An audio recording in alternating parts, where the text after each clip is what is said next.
Welcome to the Real News Network. Welcome to Reality Asserts Itself. I'm Paul Jay. As you can see, we're continuing our discussion in a new studio, but we're still in New York City with Dr. Alexander Buzgalin. Thanks for joining us. Thank you. Professor Buzgalin teaches political economy, and he's director of the Center for Modern Marxist Studies at Moscow State University. So we're going to pick up where we left off. You go on vacation for a lovely little August, and you get away from it all, and you come back. You're on the Central Committee, youngest member, I guess, maybe in history, I don't know, of the Communist Party. You're at, amongst the most powerful people in the country, and certainly for decades and decades, the Soviet state looked like it would never go anywhere. And you come back from vacation, and there's no more Soviet Union. Communist Party, I think, is probably legalized at this point. Yeltsin is the president, and so that's kind of where we left off the story. We went a little bit further. We talked about the story of the next decade, Yes. and the grab for cash, the emergence of the oligarchs, and many whom came from the party itself, from within the state bureaucracy.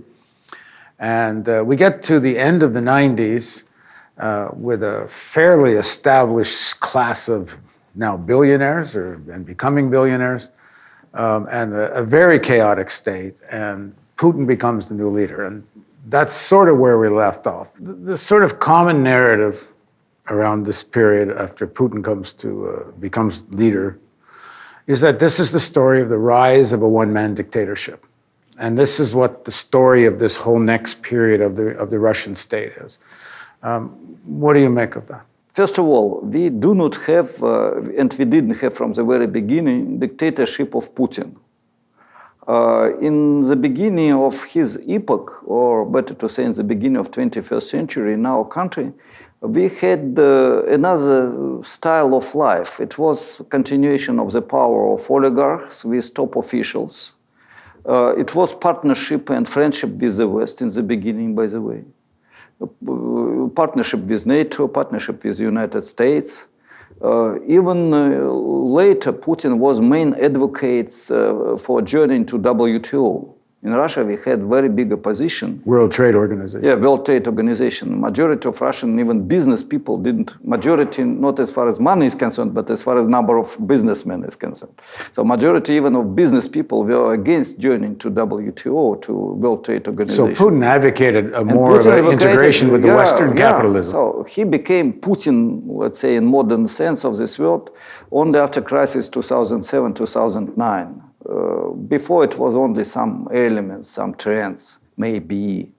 And about democracy and dictatorship, in that period we had the growth of statism, but mainly in ideology, growth of Russian conservatism, but mainly in ideology, and it was not so strong. It was domination of liberal ideas before crisis, world crisis 2007, 2010. That was the trend. And it was, I want to remind, period when we had enormously high prices on oil and gas. It was 150, up to $150 per gallon. And Russia had the enormous amount of dollars for really nothing.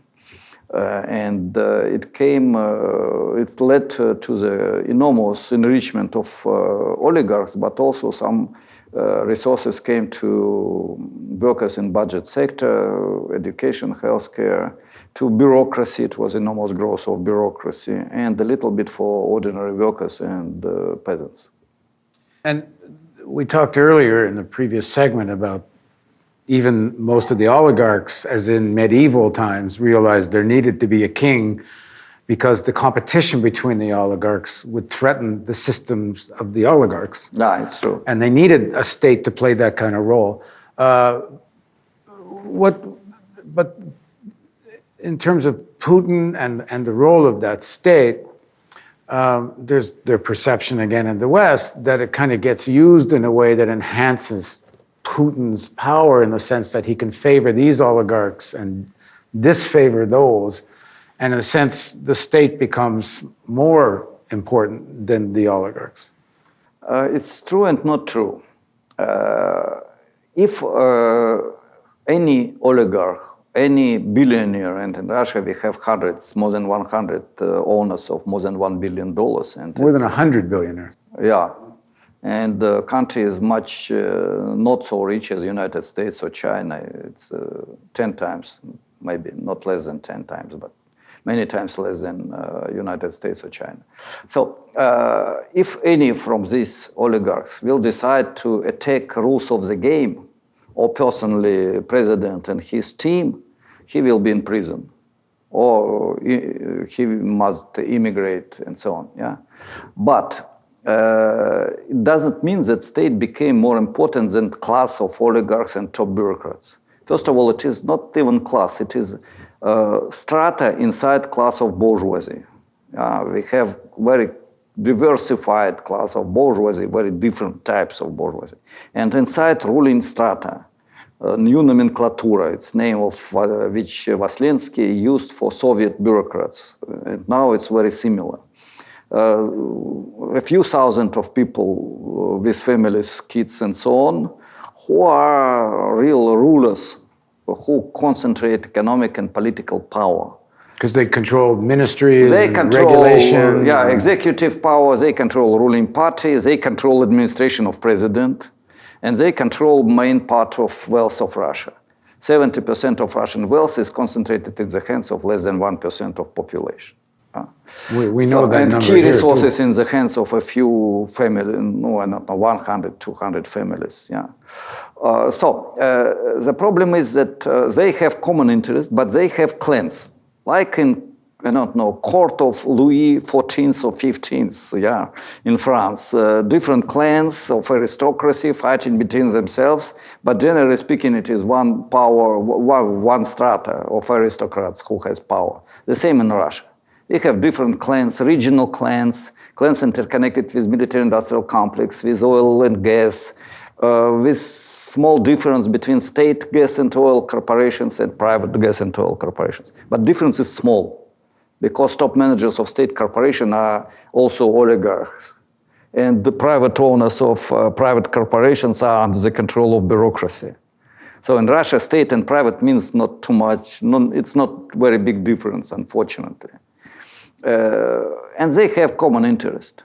And this common interest led to the stagnation of economy, because the development can be realized only if big money from this capital, oligarchic capital, bureaucratic capital, will be used for investments in high-tech technologies. And it will be a redistribution of power, not simply of money, but redistribution of power. It will be new active class of engineers, creators, business people, but productive business people, not speculators and those who take rent from the oil, and they will lose their power.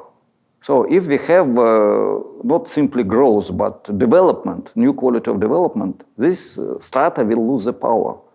That's why for them it's not profitable to change economic, social standards of life, of rules of the game, better to say. And for other populations, this is stagnation, and stagnation on the low level with very big social differentiation.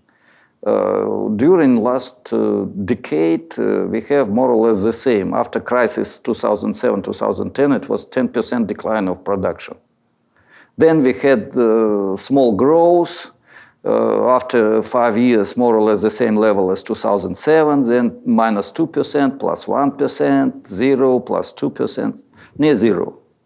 And finally, after 25, I will finish on this, after 25 years of transformation from so-called inefficient Soviet economy of Soviet Russia inside Soviet Union, we have only plus 15%, 25 years and only plus 15%.